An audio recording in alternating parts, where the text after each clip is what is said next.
ये जो मेरे ऊबर के ड्राइवर उमार हैं, उन्होंने एक पेन गिफ्ट में दिया है। वो बहुत अच्छे थे। उन्होंने मुझे कई चीज़ें बताई कहाँ पर पहले जाना चाहिए, और काफ़ी सहायता करी मुझे यहाँ पर लियोन में।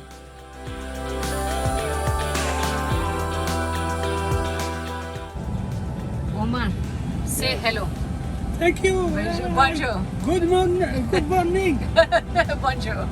Bonjour. Bonjour.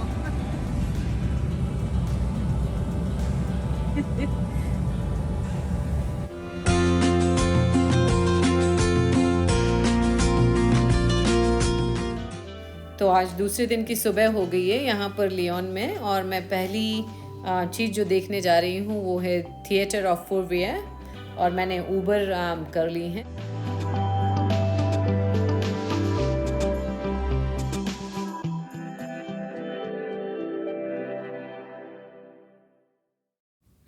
तो मुझे थिएटर ऑफ फोरवियर जाना था, जो कि आप ये पिक्चर में देख रहे हैं इस तरह का दिखाई देता है। पर जब मैंने एड्रेस सर्च कर रही थी गूगल में तो मुझे गलत एड्रेस मिल गया, और मैंने वो डाल दिया जो कि आई थिंक एम्फी थिएटर का था, और मैं यहाँ पर आ गई। तो ये एम्फी थिएटर में कुछ ज़्यादा खास देखने का नहीं था, और गेट भी बंद थे। तो जब मैंने पिक्चर अपने थिएटर ऑफ फोरवियर की दिखाई ऊबर ड्राइवर को, तो उन्होंने बताया कि मैं गलत जगह पर आ गई हूँ। तो फिर ओमार ने बताया कि आप सबसे पहले बेसिलिका जाइए, क्योंकि ये बहुत हाई पॉइंट पर है, और फिर वहाँ से आप सब नीचे जाएंगे तो ढलान की ओर आपको चलने में आसानी होगी। तो थिएटर आप बेसिलिका के बाद में देखिए।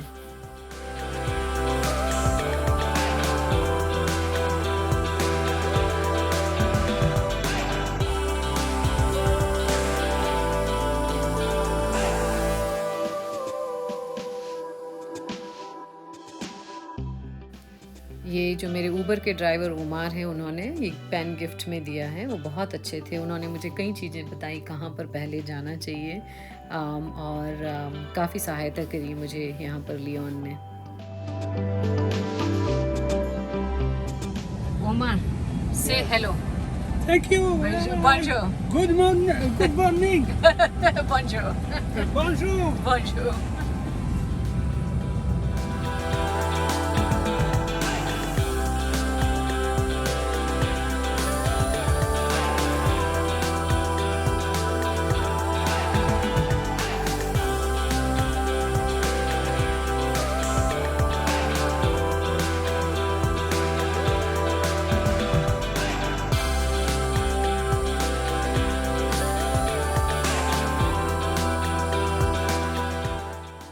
सो ये बेसिलिका दे फोरवियर है, और ये 1872 में बनकर तैयार हुआ था। ये यहाँ पर ये वर्जिन मैरी को डेडिकेटेड है। इसमें एक अपर लेवल है, जिस पे अपर लेवल पे एक चर्च बना हुआ है। एक्चुअली इसमें दो चर्च हैं, एक अपर लेवल पे है और एक लोअर लेवल पे है। और जो अपर लेवल पे चर्च है वो काफ़ी अच्छी तरह से उसमें बहुत सारी पेंटिंग और काफ़ी भव्य बनाया गया है।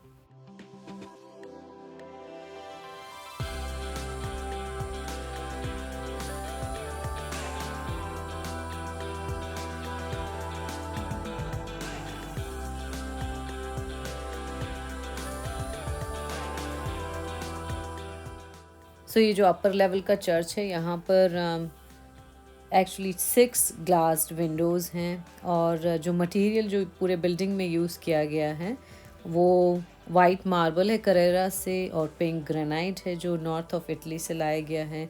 ब्लू मार्बल भी है, ग्रीन ऑनेक्स है, सिल्वर और गोल्ड पीसेस से इसको सजाया गया है। तो ये जो बेसिलिका है इसमें पूरे वर्ल्ड से थाउजेंड्स ऑफ पिलग्रिम्स आते हैं। ये उनका बहुत माना हुआ पिलग्रिमेज है। ये वर्जिन मैरी को डेडिकेटेड है, और ये एक्चुअली यूनेस्को की तरफ से रजिस्टर्ड वर्ल्ड हेरिटेज साइट है। और ये जो दूसरा चर्च इसमें जो लोअर लेवल पे बना हुआ है, जिसको आप बाहर से देख रहे हैं, इसमें अंदर कैमराज अलाउड नहीं हैं, पर ये अंदर से काफ़ी सिंपल सा बना हुआ है।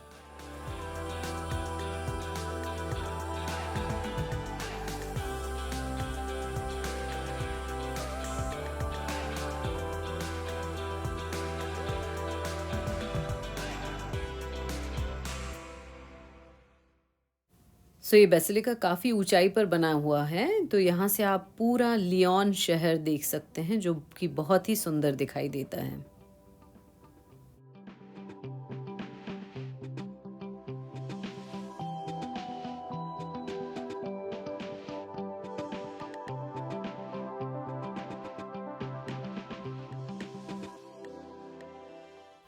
सो एक और चीज़ यहाँ पर देखने को मिली, ये पेड़ पर रिबन्स बांधे हुए हैं। जिस तरह से हम लोग अपने तीर्थ स्थानों पर जाकर धागे या कुछ बांधते हैं, उसी तरह से यहाँ पर ये रिबन्स बांधे हुए हैं अब मन्नतें मांगने के लिए। तो जो भी पिलग्रिम्स आते हैं, तीर्थयात्री आते हैं, वो अपनी मन्नतें यहाँ रिबन्स में बांधते हैं। तो अब मैं बेसिलिका देख चुकी हूँ और यहाँ से थोड़ा नीचे जाकर ढलान पर कुछ ही दूरी पर थिएटर है जो रोमन्स ने बनाया था, मैं वहाँ जा रही हूँ।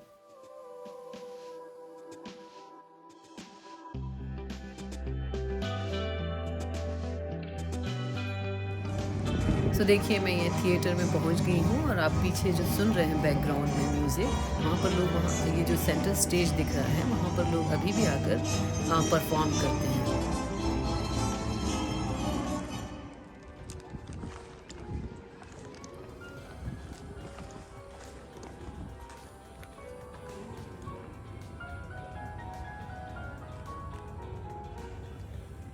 ये मॉडर्न ज़माने का थिएटर है जो कि रोम के पुराने खंडहरों के बीच में, जो यहाँ पर कभी एम्फी थिएटर हुआ करता था, परफॉर्म कर रहे हैं।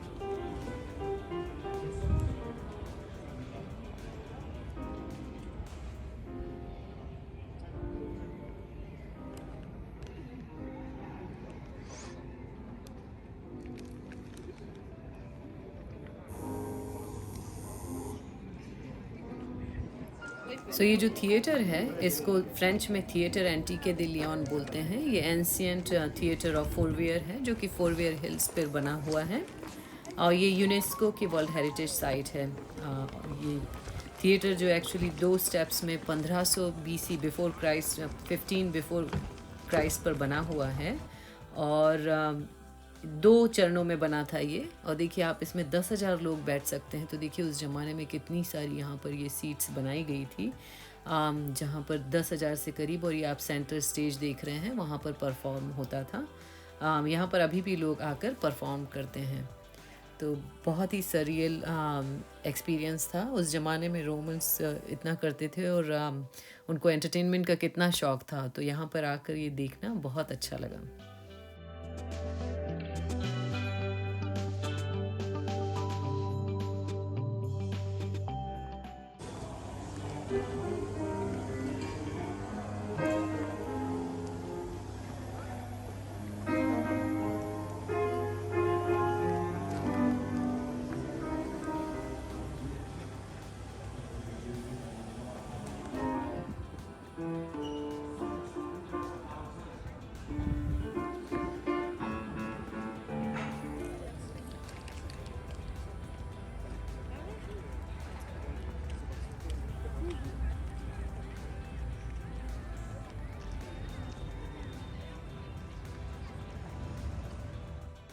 तो मैं कुछ देर बैठने के बाद में, म्यूज़िक सुनने के बाद में अब वापस जा रही हूँ। जो थोड़ा नीचे जो टाउन सेंटर है, वहाँ पर और भी चर्च बने हुए हैं और भी देखने की जगह है, तो मैं वहाँ पर जा रही हूँ।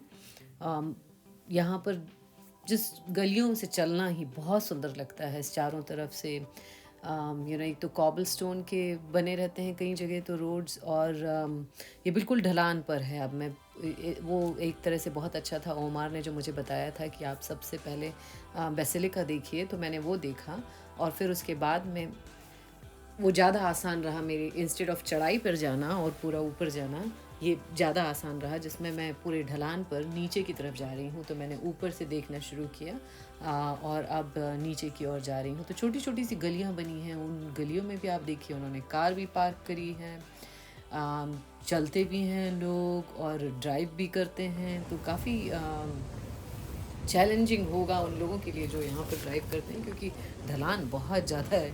और मैंने देखा है लोगों को गाड़ियाँ धीरे धीरे चलाते हुए यहाँ पर पर जस्ट आप देखिए रोड्स भी दिख रही हैं, तो यहाँ पर बेयरली एनी जगह है कार के निकलने की। और ये पूरी कॉबल स्टोन की आप ज़मीन पर जो देखेंगे ये कॉबल स्टोन की बनी हुई है यहाँ पर रोड्स जो हैं। और ये बहुत पुराने पुराने घर बने हुए हैं उस ज़माने के।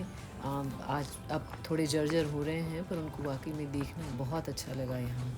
सो हिस्ट्री के हिसाब से ये जो सिटी है लियोन, ये बहुत पुरानी, जब रोमन्स थे यहाँ पर और उन्होंने उनके जो रेफ्यूजीज़ थे वॉर के, उनके सेटलमेंट के लिए ये फोरवेयर हिल पे ये सिटी बसाई थी, जो कि सियोन एंड रोन रिवर्स के बीच में है। तो यहाँ पर दो नदियाँ बहती हैं, सियोन एंड रोन, जो कि हमने देखा पिछले उस एपिसोड में।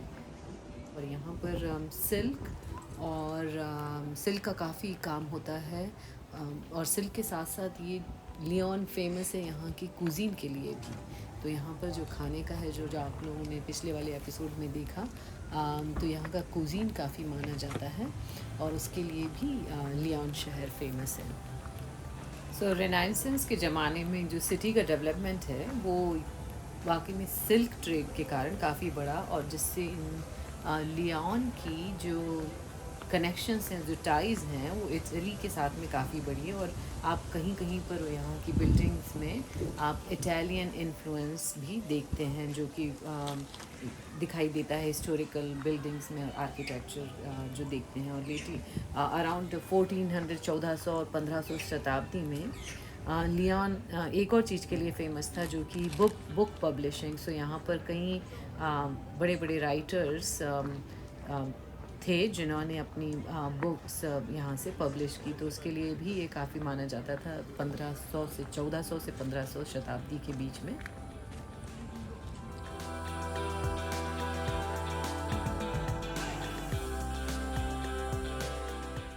तो ये मेरा सफ़र लियोन शहर का, फ्रांस के लियोन शहर का, आप लोगों को कैसा लगा? अपने कमेंट्स में ज़रूर लिखकर बताइएगा और मेरे चैनल को सब्सक्राइब और लाइक करना ना भूलें।